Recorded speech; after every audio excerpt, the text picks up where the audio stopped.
말씀 보도록 하겠습니다. 말씀은 사도행전 6장입니다. 신약성경 195페이지 사도행전 6장 1절에서 7절까지 보도록 하겠습니다.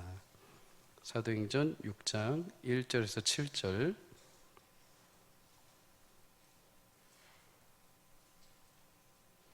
사도행전 6장 1절에서 7절.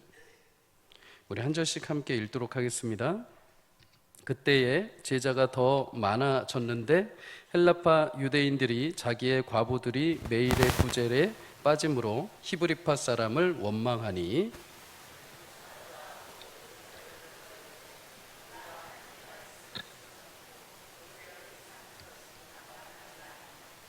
형제들아, 너희 가운데 성령과 지혜가 충만하여 칭찬받는 사람 7을 택하라. 우리가 이 일을 그들에게 맡기고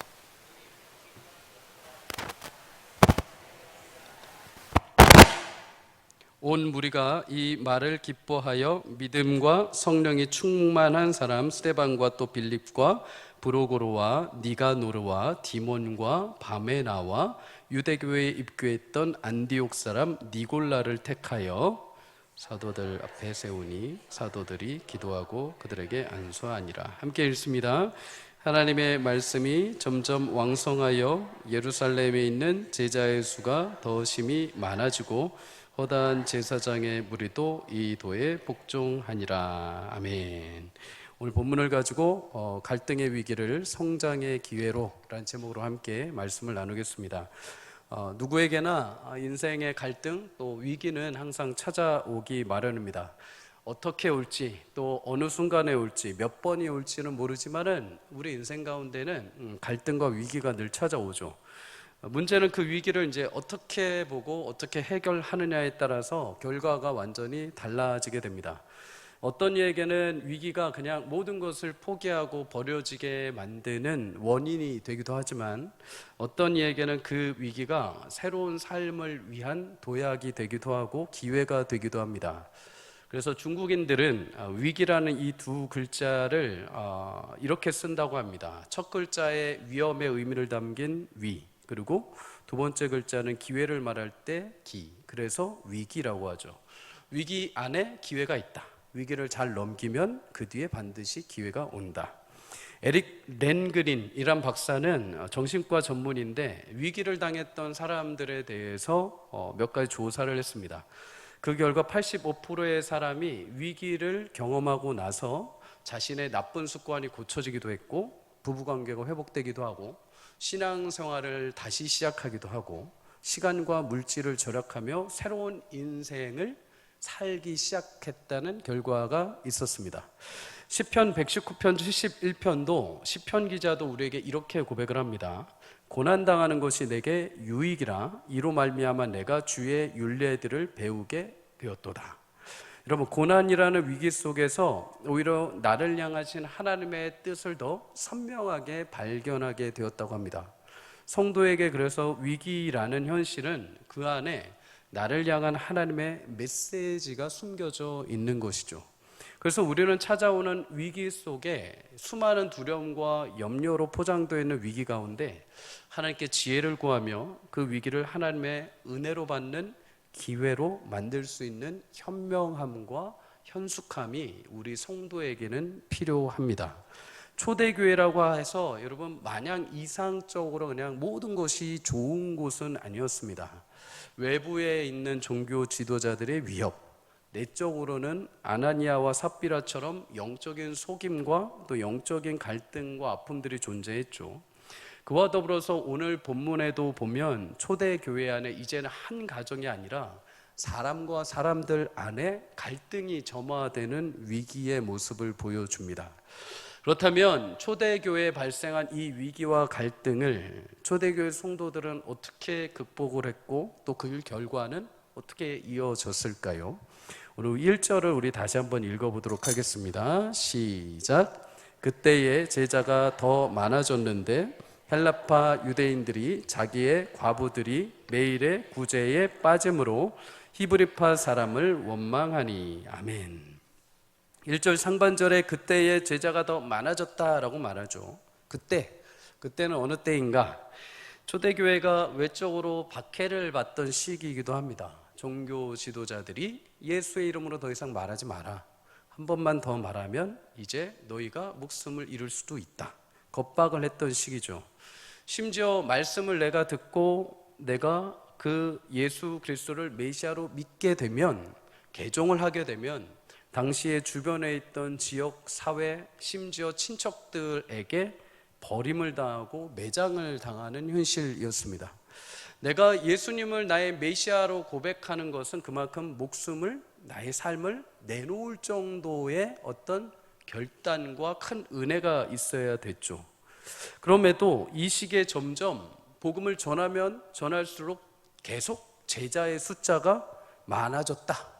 이런 위기가 있는데도 불구하고 계속 늘어났다라고 말을 합니다. 어떻게 이런 일이 가능한가? 사도행전 5장 42절은 이렇게 말합니다. 그들이 날마다 성전에 있든지 집에 있든지 예수는 그리스도라고 가르치기와 전도하기를 그치지 아니하니라. 아멘.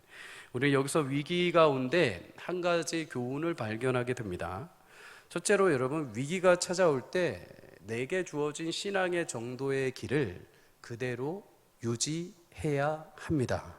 위기가 찾아오면 우리는 무엇인가 큰 일을 하고 더 새로운 것을 무엇인가 나타내야 된다는 부담과 책임감을 가집니다.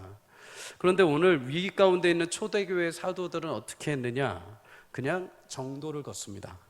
내가 이 위기를 헤쳐나가기 위해서 어떤 큰 군사를 일으키거나 어떤 전략을 짜거나 다른 방법을 모색하지 않고, 또는 반대로 이 위기가 와서 내가 도망가거나 사라지는 것이 아니라 그냥 원래 내가 지켜야 되는 자신에게 주신 그 자리를 꿋꿋하게 지키는 것입니다. 세상에서 여러분 가장 힘이 강하고 가장 강력한 사람이 누군지 아십니까? 위기가 갑자기 찾아왔는데 뭔가 가서 새로운 것을 가지고 오든지 뭔가 숨겨진 무기를 가지고 오는 사람이 아니라 수많은 위기 가운데도 흔들리지 않고 그 자리를 묵묵하게 지키는 사람, 그 사람이 가장 강력한 사람입니다.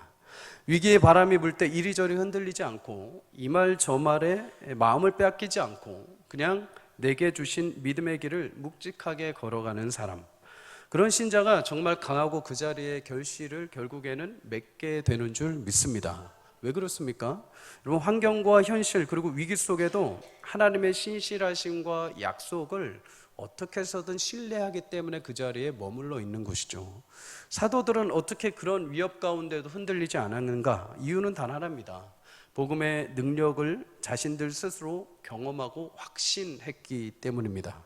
찾아온 위기가 예수 그리스도로 인하여 주어진 고난임을 알고 하나님이 나를 이제 하나님의 자녀 삼아 주셔서 내게 허락하신 고난임을 알고 그것을 기쁘게 그 길을 걸어갔다라고 성경은 말하죠.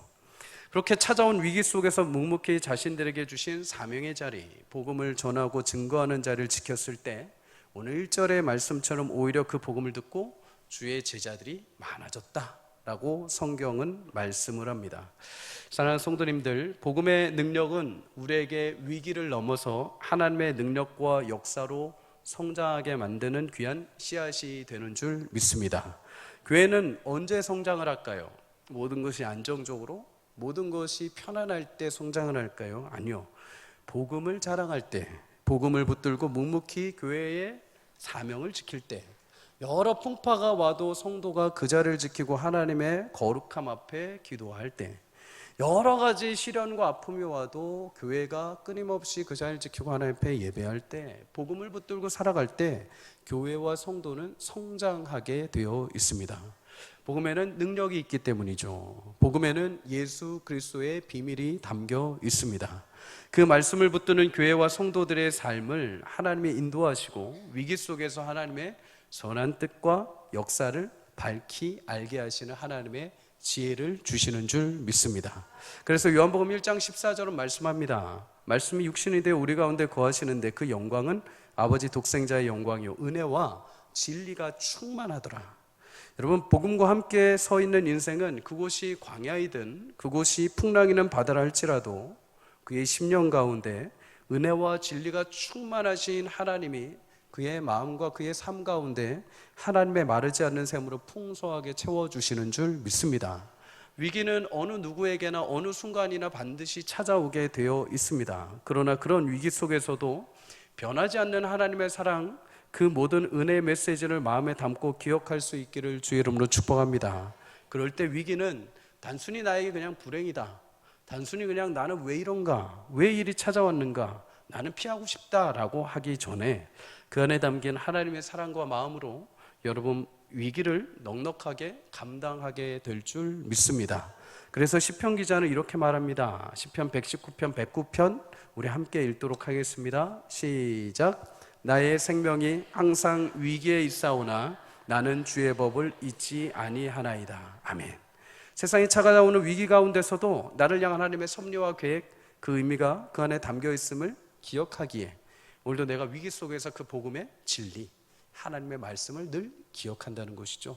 성도님들, 여러 상황과 위기 갈등 속에 오늘도 기도 제목을 가지고 나오신 성도님들에게 하나님의 위로와 은혜가 있기를 주의 이름으로 축복합니다. 그 가운데서도 여러 위기와 환경 속에서도 숨겨진 하나님의 위엄과 능력과 여러분을 향한 계획이 반드시 담겨 있다는 것을 기억하시며 오히려 수많은 위기를 통해서 하나님의 나를 향한 계획, 우리 가정과 나의 자녀들, 우리 교회를 향한 하나님의 계획과 섭리를 깨달아 믿음으로 승리할 수 있는 은혜가 있기를 주의 이름으로 축복합니다. 위기 가운데 흔들리지 않고 묵묵히 사명의 자리를 지킨 사도들, 그들을 통해서 하나님의 복음이 막 퍼져나가기 시작을 합니다. 성장의 역사를 보여주죠. 근데 이렇게 믿는 사람들이 늘어나면서 사람이 많아지면 많아질수록 좋은 점도 있지만 분명히 불편한 점이 등장합니다.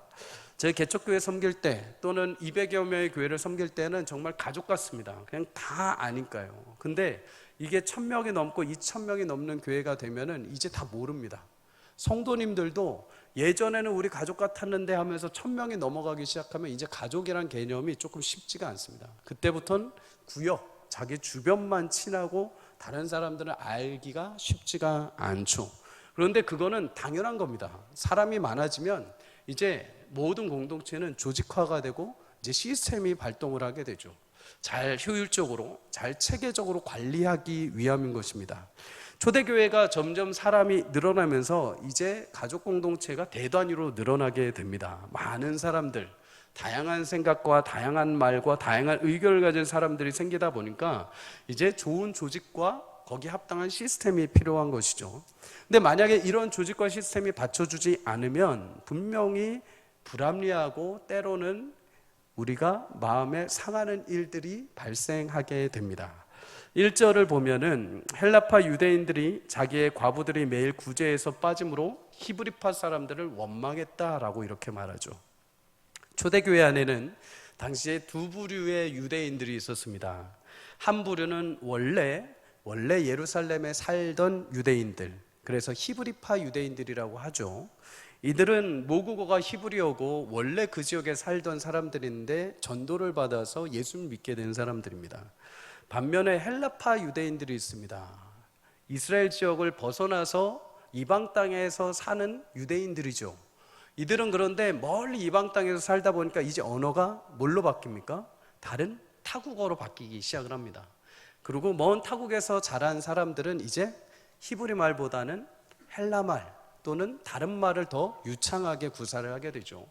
근데 이들이 항상 절기마다 예루살렘으로 돌아와야 했습니다. 항상 절기 때는 온 가족이 오든지 남성들은 반드시 와야 했죠. 절기 때, 6월절 절기 때 이들은 먼 타국에서 잠깐 머물 돈과 집만 가지고 예루살렘에 오게 됩니다. 그때 무슨 일이 발생합니까? 사도행전 2장에 성령 강림 사건이 발생합니다. 사도들이 방언으로 복음을 전하고 그 나라 말들로 하나님의 역사와 예수님을 증거하게 되죠. 이 말을 듣게 된 이 헬라 유대인들이 어떻게 되느냐? 예수님을 믿고 그 자리에 정착해 버리게 됩니다. 이제 자신의 나라 이방 땅으로 돌아가지 않고 예루살렘에 머물면서 살게 된 것이죠. 자, 여러분, 이들이 갑자기 그냥 돈 몇 푼 가지고 절기를 지키기 위해 왔다가 그 땅에서 모국에서 이제 정착을 해버립니다. 그러면 뭐가 가장 필요할까요? 일단 먹는 거, 입는 거, 자야 할 곳, 여러 가지가 필요했을 겁니다. 심지어 연약한 어린아이들과 또 과부들에 있어서는 더 절대적으로 도움이 필요했겠죠. 그래서 초대교회가 가장 먼저 행한 섬김과 사역은 구제입니다. 구제. 우리가 앞에서 5장 4장에서 계속 보았듯이 교회는 이제 서로의 것들을 통용하기 시작합니다. 내가 물질이 많으면 내어놓고 물질이 필요한 사람들한테 나눠주고, 먹을 것을 나눠주고, 집이 없어서 방황하는 사람들은 집을 제공해서 잠을 자게 하고, 음식이 없는 사람들한테 음식을 제공하는 것. 그래서 사도들은 당시에 매일 필요한 사람들, 이런 과부들을 위해서 매일마다 상을 피고 음식을 차려주고 하루에도 몇 번씩 접대를 하는 일들을 했습니다. 그런데 무슨 연유인지 모르지만 매일 이렇게 도와야 하는 헬라파 유대인 과부들이 구제 명단에서 며칠씩 빠지기 시작을 한 겁니다. 분명히 내 명단에 있고 저기 가서 내가 앉아서 빵을 먹고 떡을 먹어야 되는데 거의 명단이 없는 겁니다. 왔다가 다시 발걸음을 돌리는 거죠. 내일은 내 이름이 있을까? 다시 왔는데 또 이름이 없는 겁니다. 하루 이틀은 괜찮죠. 그런데 이게 지속이 되다 보면 이제 마음이 상하기 시작을 합니다. 오해가 발생을 하는 거죠. 원어로 보면 며칠씩 이렇게 빠졌다라는 이 단어가 소홀히 되었다, 소홀하게 되었다라는 의미입니다. 물론 당시 초대교회는 차별이 없습니다. 모두가 한 성도, 한 마음, 한 뜻으로 서로 나누었다라고 말하는 것처럼 분명히 히브리파 사람들과 히브리파 유대인들은 차별 없이 모두를 다 어떻게 해서든 서로 섬기려고 노력했을 겁니다. 그렇다면 이 헬라파 유대인 과부들이 빠진 것은 일부러 뺀 것이 아니라 너무나 분주해지면서 사람이 많아지면서 이게 실수로 빠지게 된 것이죠. 하지만 이 일로 인해서 무엇이 발생하느냐? 헬라파 유대인들이 마음이 상하게 됩니다. 마음에 원망이 생기게 되죠. 여기서 말하는 이 원망이라는 단어는 구약의 이스라엘 백성들이 대놓고 모세 앞에서 막 시위를 하면서 원망하는 게 아니라 속으로 원망하는 겁니다. 주절주절. 왜 오늘 또 내가 빠졌지? 이러면서 막상 앞에선 얘기 못하고 뒤에서는 뭐라 하는 이런. 왜냐하면 헬라파 유대인들은 말을 잘 못했습니다. 더군다나 정확하게 구사를 해서 그들에게 원한을 얘기할 만한 사람도 없었던 거죠. 이렇게 작게 투덜투덜 원망 이렇게 일들이 발생을 했습니다. 근데 이런 상황에서 12명의 사도가 여러분 어떻게 했는지를 우리는 눈여겨봐야 합니다. 오늘 본문 2절 다 함께 읽어보도록 하겠습니다. 시작. 12사도가 모든 제자를 불러 이르되 하나님의 말씀을 제쳐놓고 접대를 일삼는 것이 마땅하지 아니하니. 아멘. 사도들 태도를 통해서 우리 위기 가운데 한 가지를 또 발견합니다. 두 번째는 내가 처한 위기 가운데 우리는 문제를 인정해야 하는 법을 배워야 합니다. 어쩌면 12명의 사도는 힘 있는 히브리 사람들이었고 힘 있는 히브리파 유대인들과 일하고 있었을지 모릅니다. 그냥 힘이 있기 때문에 그냥 모르는 척 넘어가면 됩니다. 구체적으로 헬라파 여인들이나 헬라파 사람들이 왜 우리 안 도와주냐, 우리 구조에서 빼냐고 시위하지 않는 이상은 그냥 모르는 척 넘어가면 되죠. 무시할 수 있습니다. 어차피 헬라파 유대인들 말도 잘 못합니다. 그래서 그 과부들도 자신의 먹는 것에 대해서, 재정적인 지원을 받는 것에 대해서 말할 수 없기에 그냥 덮을 수 있죠. 더군다나 여러분, 이들이 조직적으로 공신력이 있는 조직을 만들어서 대항한 것이 아니기 때문에 그냥 모두 묻힐 수 있었습니다. 그런데 이 원망의 소리를 감지합니다. 그리고 이 원망의 소리를 듣고 사도들이 해결책을 제시하죠. 3절에 이렇게 말합니다. 형제들아, 너희 가운데 성령과 지혜가 충만하여 칭찬받는 사람 7을 택하라. 우리가 이 일을 그들에게 맡기고. 사도들은 위기 가운데 그들을 포장하거나 핑계대지 않습니다. 자신들의 소홀함, 연약함 그대로 과감 없이 고백하고 그 잘못을 인정하죠. 그리고 그 상황을 들여다보면서 합당한 대안으로 성령과 지혜가 충만하고 칭찬받는 7명의 일꾼을 세워달라고 말합니다. 흔히 공동체 안에 불합리한 일들이 발생하거나 위기가 처하거나 갈등이 생기면 여러분 그냥 대충 넘어가기 일쑤입니다. 무마하기 일쑤이죠. 그리고 인정 안 합니다. 그냥 갈등이 점점점 커지게 되죠. 12명의 사도도 분명 힘으로 누를 수 있었습니다. 그럼에도 그들은 위기와 갈등 속에 자신의 모든 귀를 기울여서 돌아보게 됩니다. 이유를 돌아보게 되죠. 원망과 갈등, 여러분 왜 그렇게 사도들이 이 작은 음성에 귀를 기울였을까요? 잘 들리지도 않고 그냥 자기들끼리 그냥 원망하는데 그걸 왜 굳이 듣고 이 해결책을 제시를 했을까요? 여러분, 원망과 갈등이 하나님께서 세우신 교회를 분열시키고 깨뜨리는 것을 사도들은 철저하게 막기 위함이었습니다. 그것을 미리 막지 않으면, 해결하지 않으면 그 갈등이 더 커지고 더 큰 위기로 나가기 때문입니다. 공동체 안에 이러한 어떤 조직이든 불평과 원망, 갈라지게 만들고 깨어지는 이 작은 물줄기는 반드시 우리가 회복하고 인정하고 치유해야 되는 귀한 하나님의 역사요 은혜가 필요한 줄 믿습니다. 2주 전에 저희 집 아래 사시는 장로님이 주일날 밤에 똑똑하고 올라오셨습니다. 저랑 아내는 두려움에 휩싸였습니다. 혹시 우리 새놈 자식들이 뛰어서 올라오셨나? 말로만 듣던 그 층간소음이 발생했나? 그런데 저희 집 아래 장로님이 올라오시더니 제가 목사인 줄 아시거든요. 그래서 좋은 말로 아래 물이 떨어진다고 해서 내려가 봤습니다. 저희 집 중앙 거실에서 물이 이렇게 장로님 댁으로 이렇게 떨어지고 있는 겁니다. 뚝뚝. 알고 보니까 나중에 저희 집 이제 온수 배관이 이제 터진 겁니다. 근데 온수 배관을 이제 잠그고 전문가를 이제 불렀죠.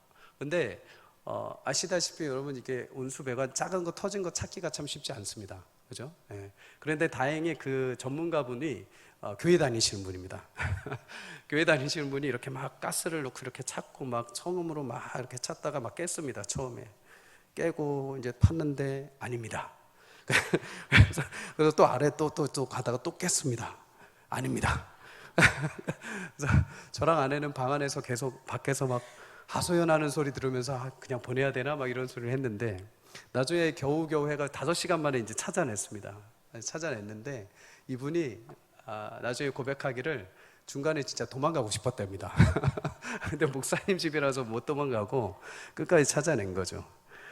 찾아냈거든요. 찾아냈는데 거기서 이제 가스가 막 새고 물이 이제 새는 거예요. 얼마나 터졌을까요? 제가 가서 봤거든요. 근데 진짜 손톱만큼 터졌습니다. 손톱 1mm 정도 터졌습니다. 아주 그 작은 터짐 하나로 온 바닥을 흘러서 거실 쪽으로 흘러가지고 넘쳐가지고 아래층까지 흘러내린 것이죠. 그 작은 틈 하나가 도대체 뭐라고, 그거 하나 때문에 온 거실이 흘러가지고 물을 완전히 바닥으로 다 흘려보내게 만들었습니다.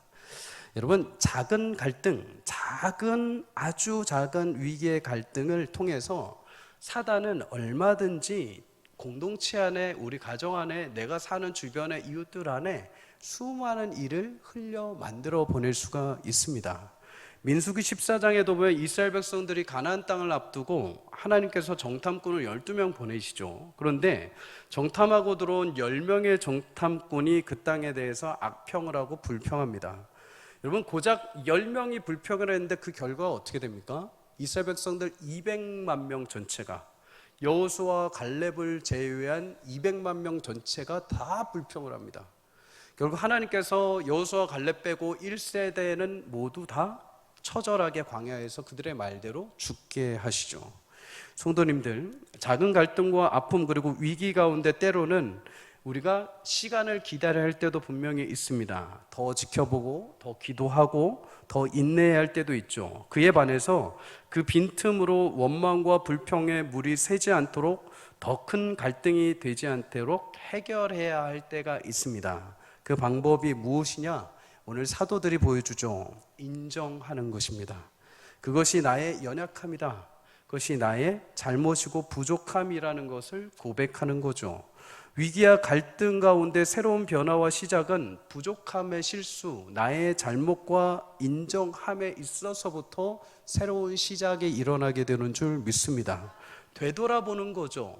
위기가 기회가 되기 위해서는 이 일이 왜 발생했고 나의 문제가 무엇인지를 꼼꼼하게 정직하게 하나님 앞에 돌아보는 것입니다. 12명의 사도들은 자존심 세우지 않습니다. 오직 헬라파 과부들 주제에 우리한테 감히 지금 요청을 하지 않습니다.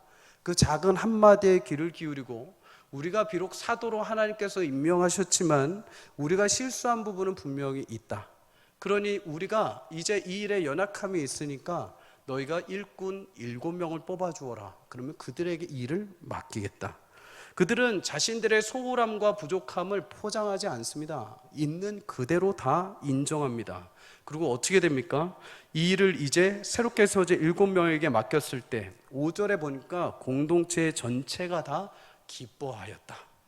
여러분, 위기 가운데 잘 살피고 돌아볼 때, 인정할 때 모든 공동체가 다 기쁨으로 돌아오게 되는 줄 믿습니다. 사랑하는 성도님들, 어떤 공동체이든 심지어 교회 안에도 여러 가지 갈등과 위기가 있습니다. 그때마다 작은 원망과 아쉬움의 물줄기가 더 커지지 않도록 서로 인정하고 고백하고 살피는 은혜가 있기를 주의 이름으로 축복합니다. 또한 인정했을 때 공동체가 어떻게 했다고 합니까? 거봐, 사도들 니네 잘못이야. 사도들 니네 왜 그따위로 했어? 라고 아니야. 모든 교회가 다 기뻐했다라고 말합니다. 그들의 인정과 그들의 새로운 방식에 따라 교회가 다 같이 인정을 받고 다 용납하고 기뻐했다는 것이죠. 사랑하는 성도님들, 때로는 우리가 인정을 하고 싶어도 하지 못할 때가 있습니다. 왜 그럴까요? 공동체가 아프거나 힘들 때는 그 인정을 받아들이지 못할 때가 있죠. 그러면 상처가 더 커집니다. 그러나 건강한 공동체는 그 인정과 사과와 실수를 고백할 때 넉넉하게 받아들이고 더 기쁨이 충만하게 될 줄 믿습니다. 우리 안에 그런 고백과 인정이 있을 때 당신 왜 그랬어? 당신 왜 그 모양이라 하기보다도 그것을 통해서 하나님께서 우리 가운데 관계를 회복하시고 우리 가운데 하나님의 선한 일을 이루심을 믿고 함께 기뻐하며 함께 새로운 성장을 이루어갈 수 있는 공동체가 되기를 주의 이름으로 축복합니다. 그런데 여러분, 사도들은 단순히 위기 가운데 공동체를 위한 해법만 발견한 게 아니죠. 2절에 이렇게 말합니다. 우리가 하나님의 말씀을 제쳐놓고 접대를 일삼는 것이 마땅치 아니하다. 그래서 이 위기 가운데 원망의 소리를 통해 접대와 재정을 7명의 집사를 세워서 일꾼을 세워서 맡기고 우리는 우리의 일에 집중하겠다라고 말합니다. 사도행전 6장 4절 우리 함께 읽어볼까요? 시작. 우리는 오로지 기도하는 일과 말씀 사역에 힘쓰니라. 아멘. 성도님들, 성도로서 우리에게 주신 기도와 말씀과 예배에 힘쓸 수 있기를 주의 이름으로 축복합니다. 위기에 처한 사도를 통해서 우리가 마지막 한 가지 배우는 것, 교훈은 무엇이냐? 위기를 통해서 나의 우선순위를 회복하는 것입니다. 사도들이라고 여러분 모든 일을 다 할 수 없습니다. 사도들이라고 여러분 슈퍼맨이었을까요? 막 초능력자였을까요? 아니요. 그들의 육신은 한계가 있습니다. 그들의 생각과 그들의 활동 반경은 제한이 있습니다. 분명 그 모든 사역, 모두 다 귀한 사역이지만 여러분 그들은 다 그것을 감당할 수가 없었습니다. 처음에 사람 몇 명 있을 때는 말씀 전하고 함께 식탁 교제 나누는 거 가뿐하게 잘할 수 있었습니다. 그런데 이제 몇천 명이 되면서부터 이거를 다 감당할 수가 없죠. 언제 말씀 준비하고 언제 말씀 선포하고 또 언제 가서 음식을 사오고 언제 또 그것을 준비하고 재정을 또 언제 관리하고 언제 그것을 다 할 수 있겠습니까? 그러다 보니까 일에 빈틈이 생기기 시작을 하는 거죠. 이때 이 위기를 통해서 사도들은 이제 이 위기 속에 자신들의 우선순위 사역을 다시 재정립합니다. 그것은 바로 기도하는 일과 말씀을 선포하는 것. 근데 성도가 늘어나고 교회 사역이 많아지다 보니까 이 우선순위가 점점 뒤로 밀려버린 것입니다. 여러 성도들을 대접하고 재정을 준비하고 음식을 준비하고 기도 그렇게 하다 보니까 기도와 말씀이 소홀하게 된 거죠. 근데 위기를 통해 다시 그들은 하나님 앞에 집중합니다. 여러분, 위기와 어려움이 찾아오게 되면 우리는 현실과 마주하게 됩니다. 현실과 마주한다는 것은 이제 이상적이거나 추상적이었던 것들이 지극히 현실적이 되는 거죠. 이 위기 앞에 내 생각과 나의 삶은 굉장히 심플하게 됩니다. 더욱 명확하게 됩니다. 더욱 분명하게 되죠. 더 이상 시간 낭비할 겨를이 없습니다. 지금 1분 1초를 다투어서 이 위기를 헤쳐나가야 되기 때문에 내가 다른 거에 신경을 쓸 게 없죠. 가장 중요한 것만 먼저 붙잡고 일하게 됩니다. 내게 주어진 시간, 능력, 이제 소홀히 여길 수 없는 거죠.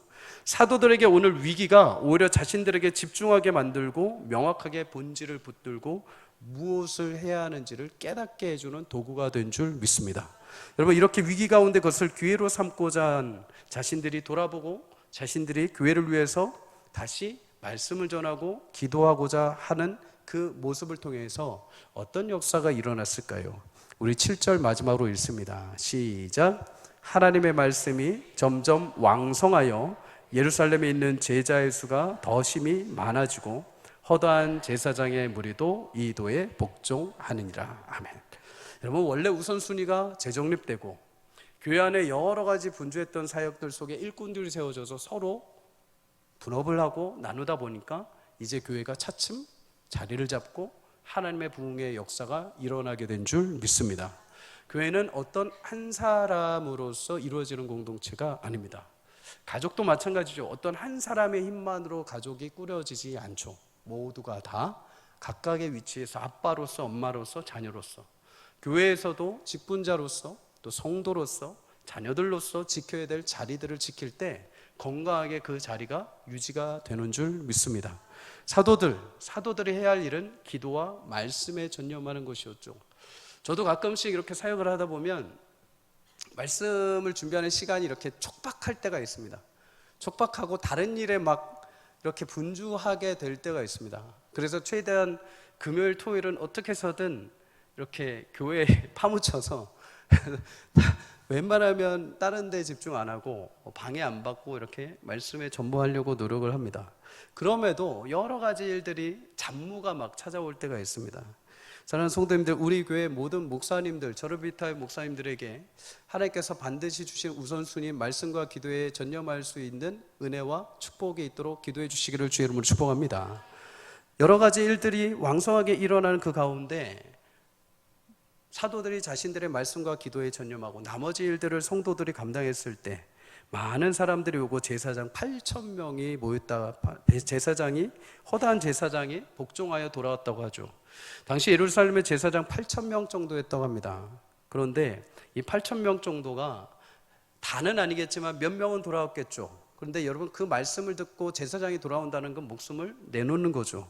이들을 이제 누군가 먹이고 돕고 지원해야 됩니다. 누가 할까요? 교회가 하는 거죠. 성령의 능력으로, 복음의 능력으로 변화된 제사장 무리들까지 교회가 떠안아서 같이 먹고 대접하고 사랑으로 섬기는 역사가 일어나게 되었습니다. 성도님들, 교회나 개인 누구에게나 위기는 결국 찾아오게 되어 있습니다. 단지 크기와 방향, 날, 그런 종류들이 다를 뿐이죠. 근데 그리스도 안에서 주어지는 모든 위기는 하나님께서 그 위기를 통해 교회와 공동체, 성도 개인을 성장시키기 위한 하나님의 선한 계획과 의지가 담겨 있는 줄 믿습니다. 누구는 위기로 넘어지지만 누구는 그 위기를 넘어서 성장으로 가게 됩니다. 요셉은 애굽에 팔려가는 위기 속에서도 하나님은 그것을 기회로 삼으시고 그를 국립총리로 세우게 하십니다. 다니엘도 사자굴에 들어가는 위기 가운데 있었지만 하나님은 오히려 그를 사자굴에서 살려내셔서 온 만방에 하나님의 위대하심을 드러내는 도구로 사용하신 줄 믿습니다. 바벨론에서 포로에서 들어간 느헤미야, 그는 성전을 재건하죠. 성전 재건하는데 방해꾼들이 계속해서 뭐라고 찾아옵니다. 위기가 발생하죠. 근데 놀랍게도 방해꾼들이 상소문을 바벨론 왕에게 올렸지만 오히려 바벨론 원년의 고레스라는 왕이 하나님을 통해서 이 성전 재건을 허락했다는 문서가 발견되므로 이스라엘 백성들은 그 위기 가운데 승리하고 성전을 재건하고 완성한 줄 믿습니다. 성도님들, 하나님의 위기마다 그의 백성들의 삶에 임하셔서 어떤 위기라도 역전하시고 하나님의 역사로 드러내시고 성장하게 하시는 도구로 삼아 주시는 줄 믿습니다. 어떤 위기가 여러분들에게 찾아와 있습니까? 오늘도 하나님은 그 위기 속에서도 흔들리지 않고 하나님의 일을 여러분들에게 세미하게 해 가실 줄 믿습니다. 그러니 여러분, 두려움과 염려보다 내가 지켜야 할 자리를 묵묵하게 그 길을 걸어갈 수 있는 담대함과 용기를 하나님이 주시기를 축복합니다. 그리고 그로 인하여서 오히려 우리는 이거 지키면 무슨 의미가 있는가? 내 신앙을 지키고 지금 이 위기 가운데 내가 무슨 의미가 있는가? 라고 우리 마음에 원망과 불평이 있을지라도 그럼에도 신실한 하나님을 붙들고 그 길을 걸어갔을 때 마침내 그 교회의 수많은 믿음의 사람들이 늘어났던 것처럼 여러분의 삶과 여러분의 인생 가운데도 하나님의 지혜와 하나님의 역사가 풍성하게 영적으로 흥화하는 놀라운 은혜가 있을 줄 믿습니다. 오늘도 하나님은 여러분의 위기를 바꾸셔서 영적인 기회로 삼아 주실 것입니다. 모든 것을 역전하시고 회복하시고 승리케 하시는 하나님이 여러분과 함께 하심을 믿고, 오늘도 이 저녁에 간구하고 기도하실 때 그 위기 속에서 하나님의 능력과 은혜를 체험하고 하나님께서 일으켜 세우시는 놀라운 역전의 역사와 은혜를 경험할 수 있는 삶이 되시기를 주의 이름으로 간절히 축복합니다. 이 시간 함께 찬양하고 기도하도록 하겠습니다.